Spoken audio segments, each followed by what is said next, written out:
Welcome to the Dreams of Consciousness podcast. If you'd be so kind, would you mind introducing yourselves? Hey, I'm Michael. I play guitar in a band called Vacuous. Hello, I'm Ezra. I play the other guitar in Vacuous. Michael and Ezra, welcome. If you don't Thanks for mind, having us. Yeah, thank you. yeah. If you don't mind me asking, how would you describe the music of Vacuous? What is Vacuous? Um, Broadly speaking, I guess it's death metal. I mean, it's a kind of death metal that's personal to us, I suppose. It's I guess fairly raw, organic, and emotional in a lot of ways, but I don't really feel the need to come up with some kind of specific subgenre or label for it.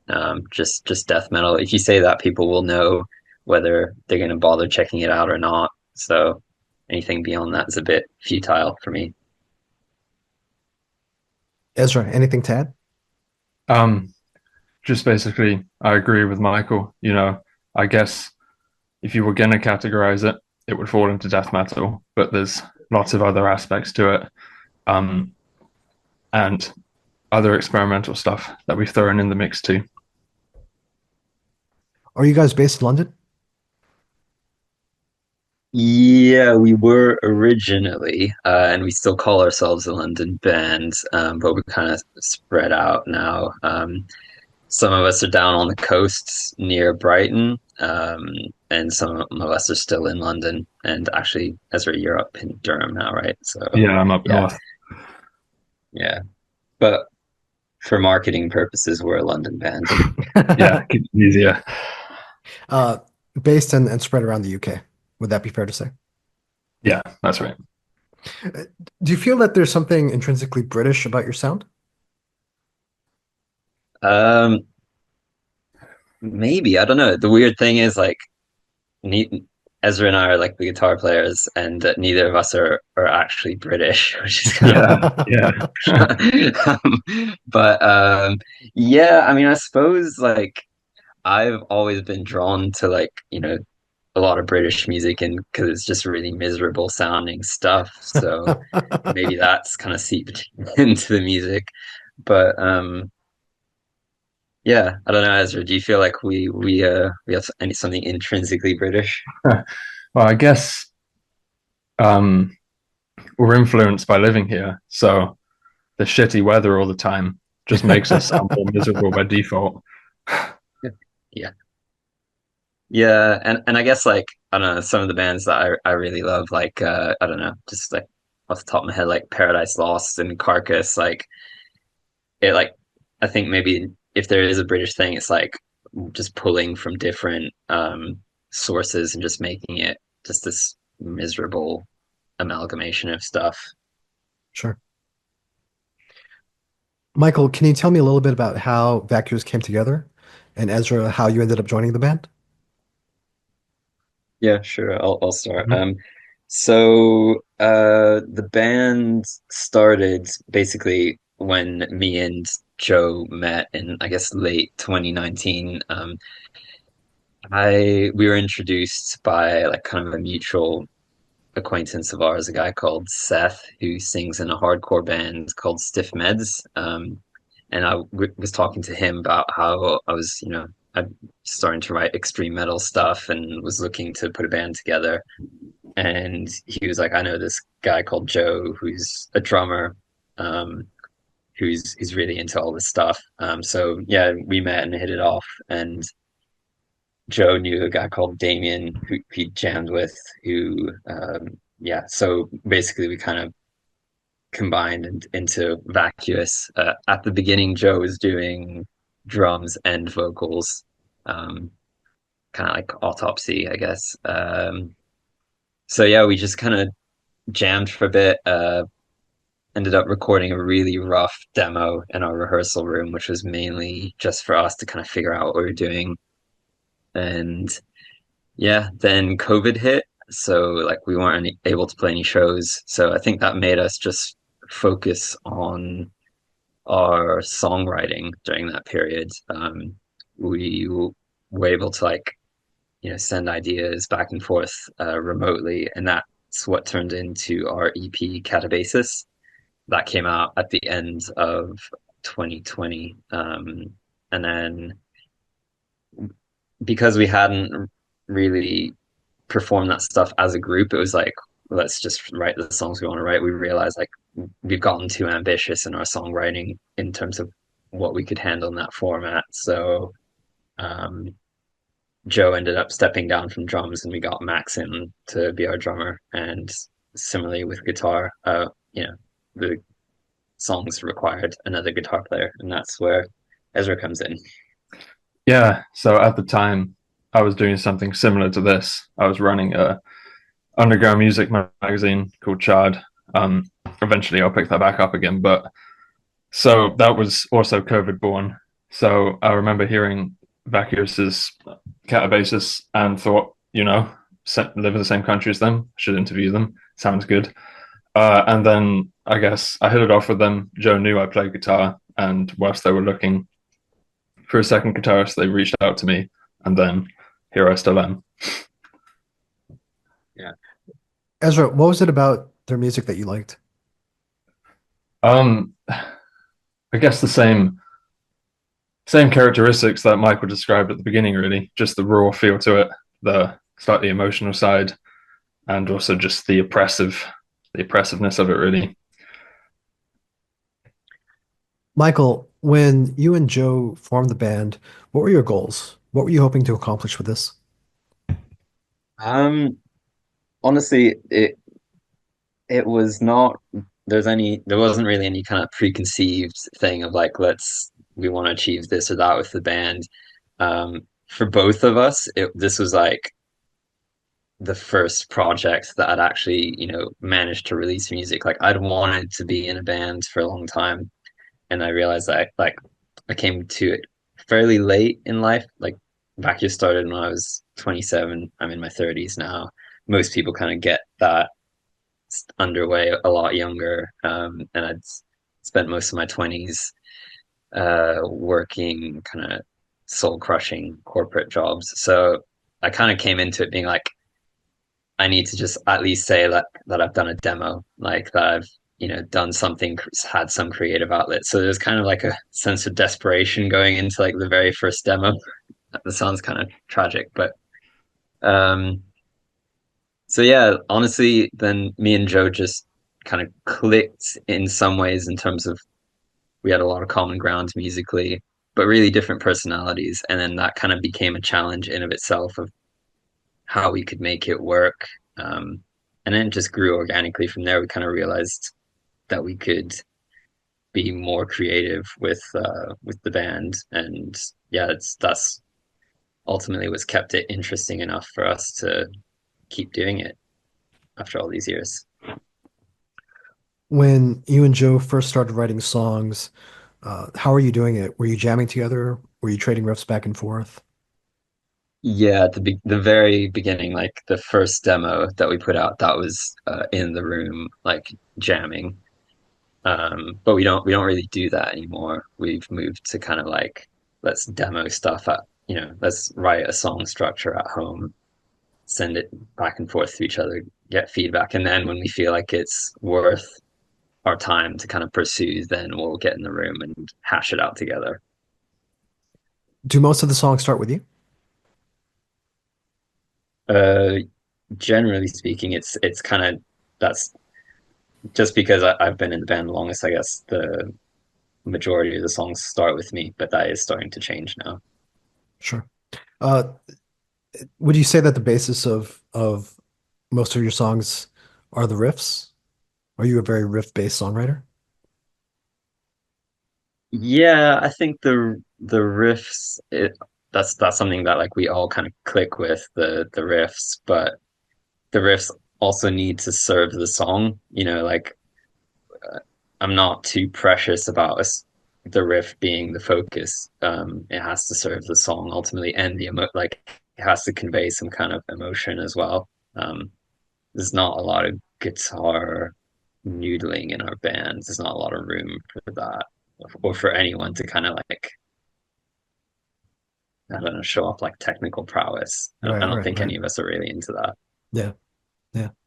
Uh, in terms of the demos that you write, how complete are the songs when the rest of the guys hear them?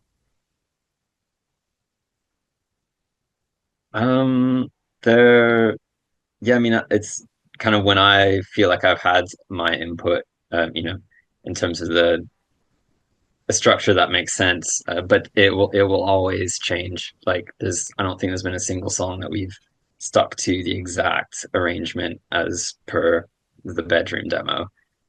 Because yeah, like that's something we always wanted is for it to feel like a band, not just us recreating bedroom demos. And I think with this new album in his blood, like we really spent the time in the rehearsal room to get that chemistry right. On on this album that you're about to put out at the end of February, which song would you say changed the most from your original demos to what we hear on the album? I don't know. What do you think, Ezra? Um, hmm. I can't remember the original demos. Uh, I'm gonna say it's probably hunger, like yeah, because do you I reckon remember? so. Yeah, Because so we one of the things on this album was like this.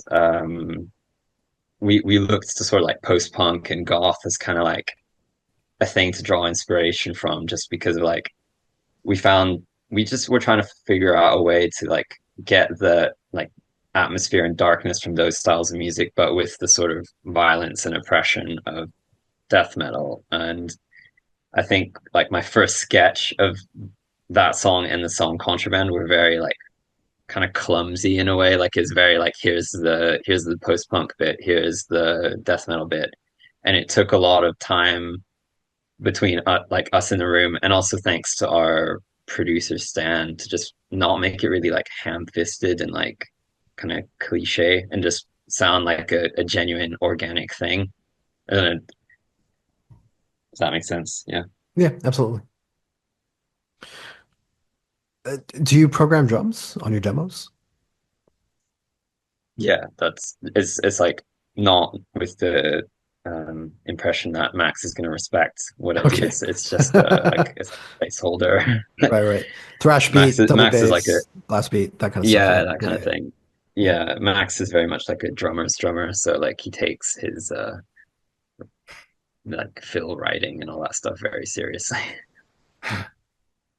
Ezra, do you want to add anything about the arranging process? the arrangement process. Yeah, arranging songs. Um,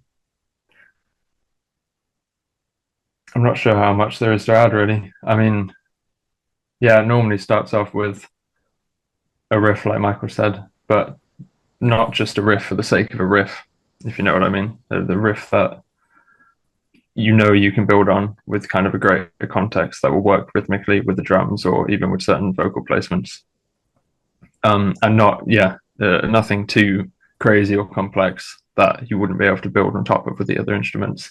And then it just goes back and forth for a while. Zach will add a bass line over it. We might go back in and add some solos, and then when we're ready, we get in the room. Uh, Having two guitarists, what do you think the role is of the second guitar? Do you look to harmonize? Do you look to just beef up the existing parts? Um, both those things, to be honest. Having two guitarists in the band allows the flexibility to keep a certain riff or a certain rhythm, whatever it is, going, whilst another guitar can go off and do something completely different, whether or not that's a melody on top or its own solo or even a different part. Yeah, I think like from my end of like the like realization of like, oh, we need another guitar player in the band is like when I figured out how to write a harmony.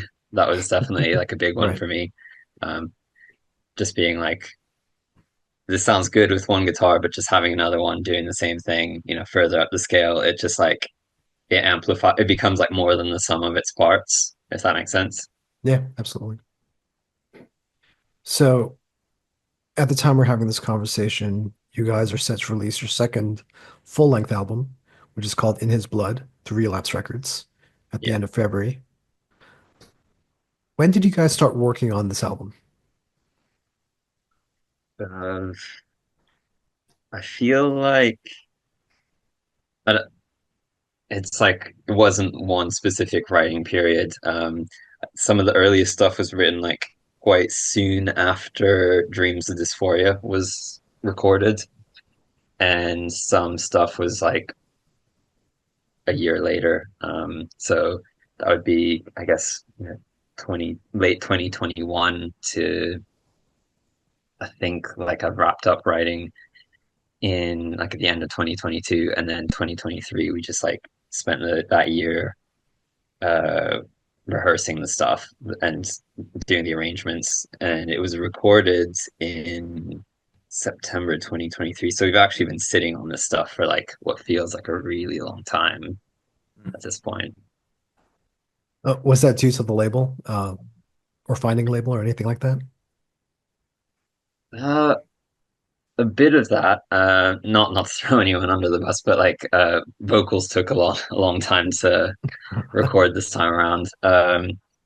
And yeah, like we didn't have a label lined up um before recording. We knew we were going to shop around, so it was just yeah, going through that process and signing with Relapse, and then obviously joining their kind of turnover and what their release schedule obviously added to some of the delay.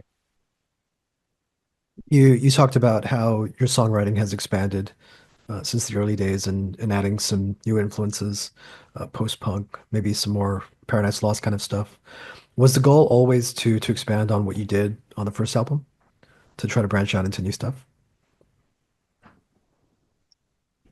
Um, I mean, I guess it's not necessarily like expanding from that album. It's just like trying to see each time what we kind of what we can get away with, and like what we can filter through the lens of Vacuous. And I think each time each song we write, we try something a bit something new and see what sticks.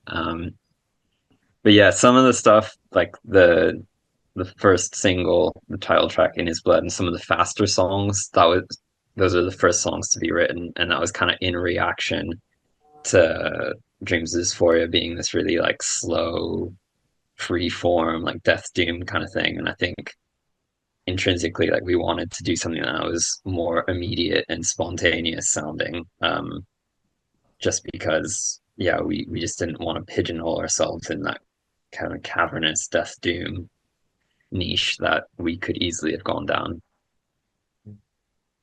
Uh, Ezra, do you have anything you want to add to that?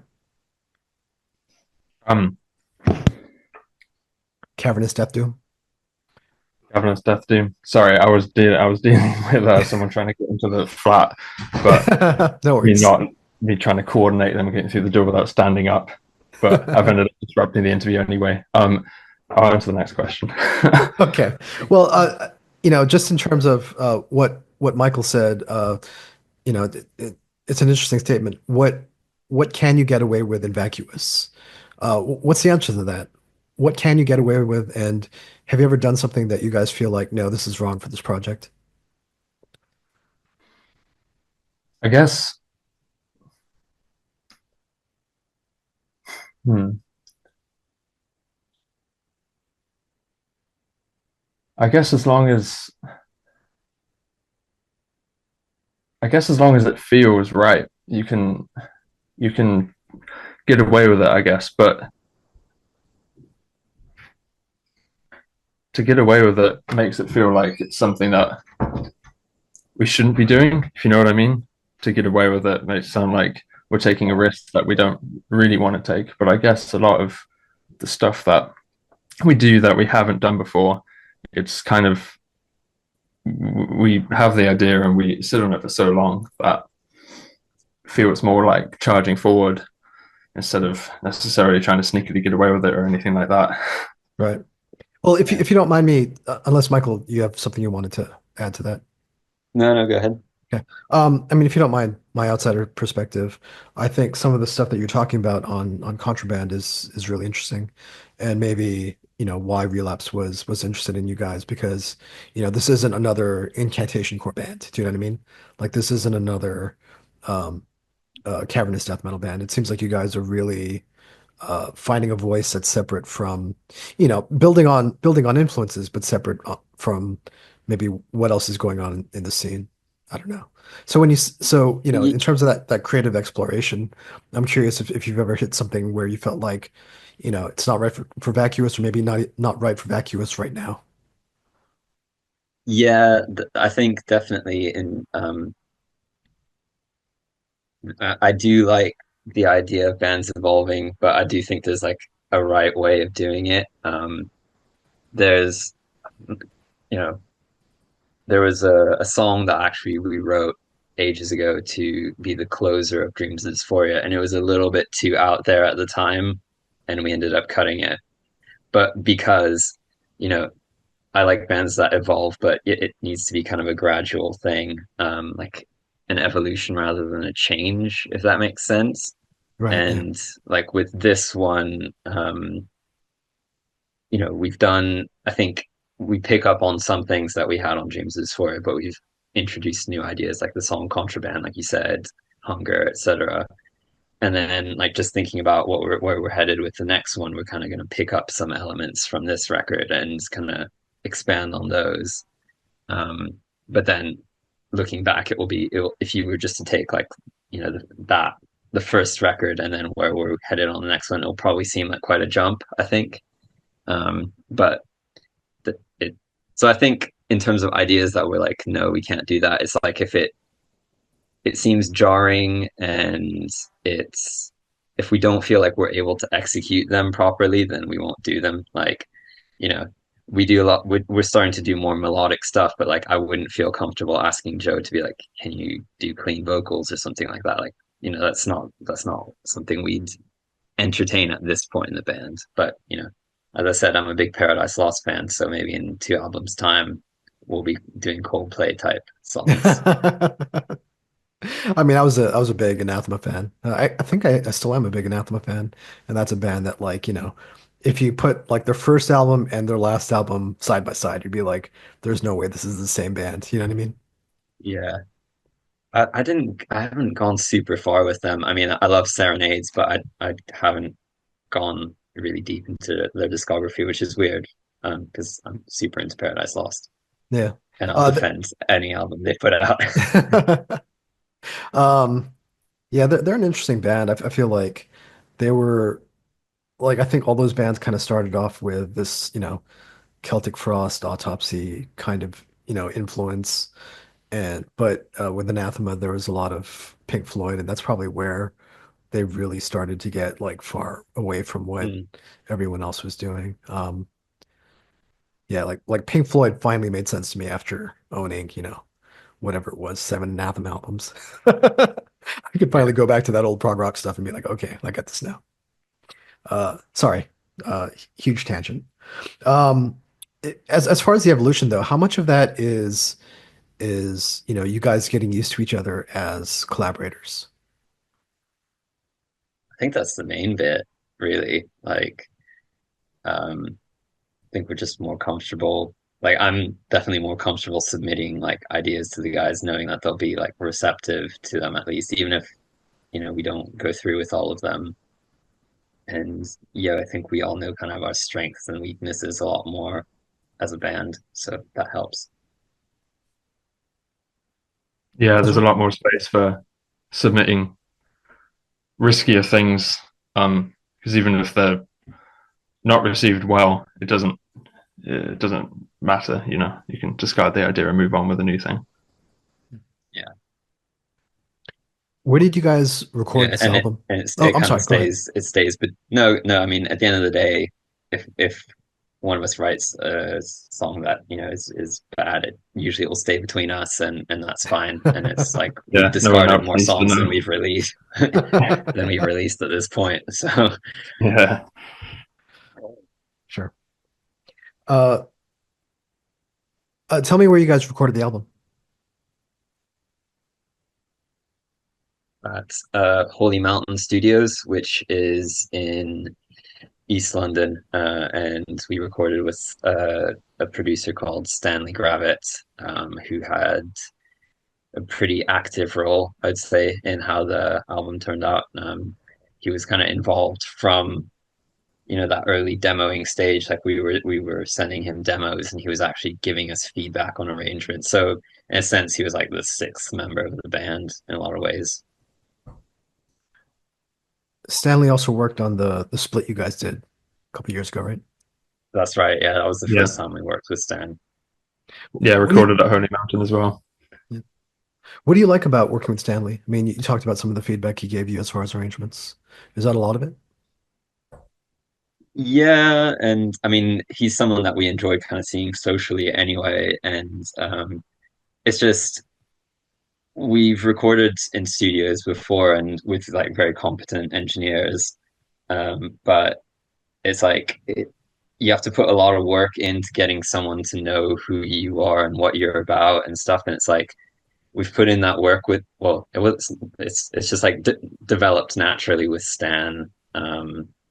So I think it's just like just that level of comfort of just being able to bounce ideas off him and knowing that he's going to be engaged in it and give us good feedback.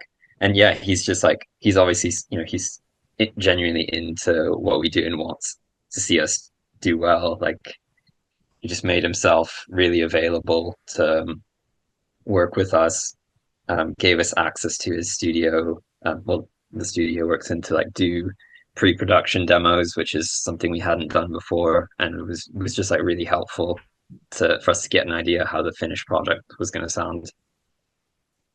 In terms of the finished product, what did you want Stanley to bring to In His Blood? Mm, I guess outsider's perspective in a way, because it's all nice and good, just the five of us sending stuff to each other, but it can become a bit of an echo chamber. So having someone who knows what we're about and knows where we want to be headed musically, but who isn't actually in the band playing the music, can offer a great fresh pair of eyes. yeah, no, definitely, and I think like he understood like that this was going to be a different album for us, so he wasn't going to try to recreate what we'd done before. And he's just someone who's um like I hope he wouldn't mind me saying like he's just like excited by stuff being extreme and weird. That's kind of like what seems to drive him in his career path. Like that's what gets him otherwise it's just kind of like a job for him, like he enjoys making things extreme and weird, and it's like we're happy to work with him on that as well and trust him with some of his production choices. And yeah, it just felt like a really kind of creative and healthy environment. In terms of the production, how would you compare the sound of In His Blood to Dreams of Dysphoria? It's more like raw and unhinged, I would say. um yeah, Dreams is for I think came out like in a sense like pretty closely to what we had in mind. Like I don't know, is that how you felt, Ezra, as well? Like I think there weren't any surprises for me on Dreams is for in terms of the finished product. No, it This was very much. We had the demos. We went in with the set idea in our head, even with the click track and stuff to do the drums and guitars. It was sorted and it sounded exactly what we wanted, but there wasn't any surprises or anything. Yeah. Yeah, whereas this like we ditched the click track completely on In His Blood, so there's always that kind of adds that element of unpredictability. So yeah, I guess like obviously the things we would do differently if we could go back doesn't mean we're dissatisfied with it in any way. Like I think it's great because it's kind of it's not fully controlled, which I think is good, and that's how the band sounds in real life. So I think Stan did a good job of capturing that. Did you want some of that unpredictability from your live shows? Yeah, I mean, like we're not the tightest band in the world, and there's no point pretending that we are. And but we play hard, and I think that comes across whether we're uh, technically playing the right notes or not. Yeah, yeah. Did Stanley handle everything up to the master? Yeah, yeah, he recorded, mixed, and then we sent to Brad Boatwright Ah, okay. to master it. Yeah, Audio Siege. Yeah. Why Brad? Ezra, you worked with him first, actually, right? Yeah, I worked with him for a side band, Bastard My Curses. I think I don't know. Question's just kind of why not Brad, to be honest. Right. See, Yeah. the stuff he does is just really good. I think as well, a part of the reason with Brad is because Holy Mountain records.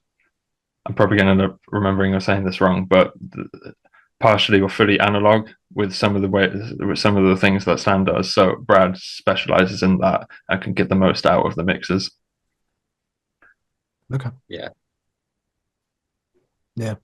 Brad's name comes up on this podcast a lot. Uh, he seems to be the guy. I think forget who it was. Maybe it was Craig Wilkinson who sends all his mixes to Brad. I forget. Oh, yeah, yeah. But Oh, nice. Yeah, yeah, He's a good engineer. Yeah. yeah, yeah. yeah.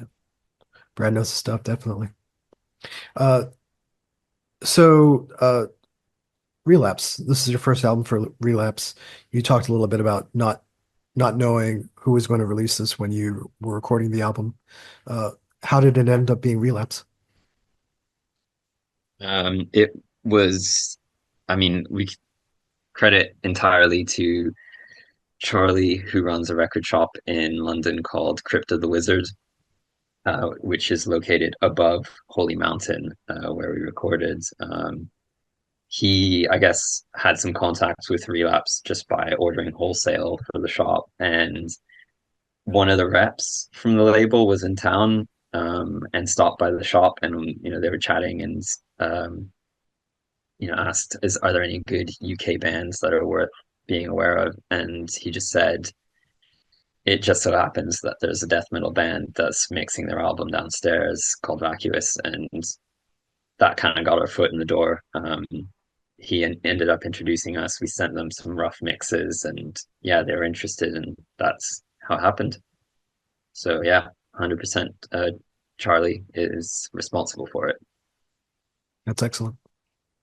So at the time that we're having this conversation, the album is set to be released in a month.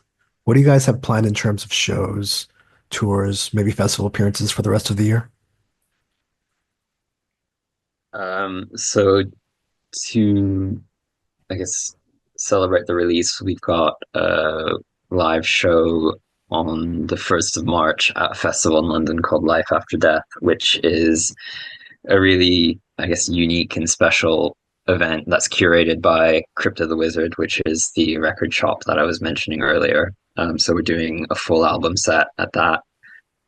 In April, we're doing a UK headlining tour with a French, sort of like black, crust metal band, called Cavalry. So doing like a week long tour around the UK, and then we got some festivals kind of dotted around later on in the year. Some have been announced, some haven't. But yeah, that'll see us going to Europe, Cool. Uh, and then we'll see beyond that. yeah, Hopefully, in the new year, maybe we get some stateside offers. Who knows? We'll just play it by ear, pretty much. yeah, Yeah, we'll see what comes our way after we've got the album out there. yeah. I mean, now that you're on an American label, uh, I'm guessing that you guys are looking to maybe play some festivals at least in the US. Yeah, that would be cool. It's like very financially difficult for a band to go over to the US, but yeah, if it works and we're able to do it, we'll be there. Very cool. Hmm. So the second Vacuous album is called In His Blood, and it will be released on the 20th of February through Relapse Records. Michael and Ezra, please tell everyone how they can order the album. What's the best way to get it? The best way currently is to pre-order it via relapse.com. They'll have all the variants there. You can also go to our Bandcamp, which is vacuousdeath .bandcamp.com. And yeah, you can find all our stuff on Instagram as well. So at Vacuous Death, we'll have all the links there. Do you guys want to say anything about the vinyl versions that Relapse is putting out? I think there are three, right? Three variants. Yes, the three that Relapse are putting out. The standard one is like the Pool of Blood one. I can't remember what the other two are called. There's one that Crypto the Wizard in London has got an exclusive variant, which I think is almost sold out. I I don't know think, what it's yeah, I called, think but that is pretty sold out now, actually. okay. Sorry, whoever's listening, you missed the boat Yeah. on that one. Cool. As far as you know, no plans to repress? That was like a sort of one-off exclusive for that specific shop. Okay. Like he did, Charlie had like a little Obi strip, and Yeah. it was kind of yellow and red, like speckled splatter. Kind of looked like a kidney infection type thing. Yeah. Yeah. Cool. eBay, I guess, if for the collector types out there. Yeah. Uh, For you mentioned sure. you mentioned the Bandcamp page. Is that the place to go for merch, t-shirts and stuff like that? Yeah. We are Will be. terrible at stocking our merch, but it will be. Yeah. Relapse.com also has a few shirts available. And if people want to follow Vacuous online and get updates on tours, merch, more vinyl, that'll sell out probably by the time people hear this podcast. What's the best way to do that? We're most active on Instagram of all platforms, so that's at Vacuous Death. Is there anything else? Sorry, did you want to say something, Ezra? No, just agree with that. There's a link tree in the link section of the Instagram page as well. That's got everything we've mentioned in it. Cool. Is there anything else you guys want to say? No, just check out the album when it comes out. Hope everyone likes it, and yeah, we'll see Yeah. what happens. Yeah. Thanks for having us. Thanks for listening, anyone who's listened this far, and hope you enjoy the album when it comes out. Very cool. Thank you, guys. Awesome. Yeah. Thank you, man.